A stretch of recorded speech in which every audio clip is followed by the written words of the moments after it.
মেধাকে যদি আমরা নার্চার করতে পারি, মেধাকে যদি আমরা লালন করতে পারি এবং তাকে যদি স্বীকৃতি দিতে পারি, এই নতুন বাংলাদেশের যে সামনের দিকে যে যাত্রা, সেই যাত্রাকে কেউ ঠেকাতে পারবে না। গত 17 বছরে কিভাবে নিঃস্ব করা হয়েছে শিক্ষা ব্যবস্থাকে, কিভাবে দুমড়ে মুচড়ে নষ্ট করা হয়েছে, তার হিসাব যদি দিতে যাই দিনের পর দিন চলে যাবে।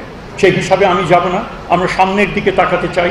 এবং আজকে যে যোগ্য শিক্ষকবৃন্দ যাদের সাথে কয়েকজনের সঙ্গে আলাপ হলো, আজকে অন্যান্য বিশ্ববিদ্যালয়ের উপাচার্যরাও এসছেন, তাদের এখানে to support and to provide their insight and to celebrate with you যে সেলিব্রেশনে তোমরা আজকে আমাদেরকে আমন্ত্রণ জানিয়েছ।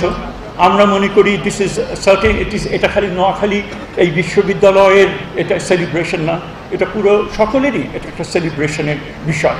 এবং মেধাকে যদি আমরা নার্চার করতে পারি, মেধাকে যদি আমরা লালন করতে পারি এবং তাকে যদি স্বীকৃতি দিতে পারি, এই নতুন বাংলাদেশের যে সামনের দিকে যে যাত্রা, সেই যাত্রাকে কেউ ঠেকাতে পারবে না। 25 বছরের ওয়ারেন্টিযুক্ত দীর্ঘস্থায়ী দরজা প্রোটেক্টর, আধুনিক ও মজবুত দরজা।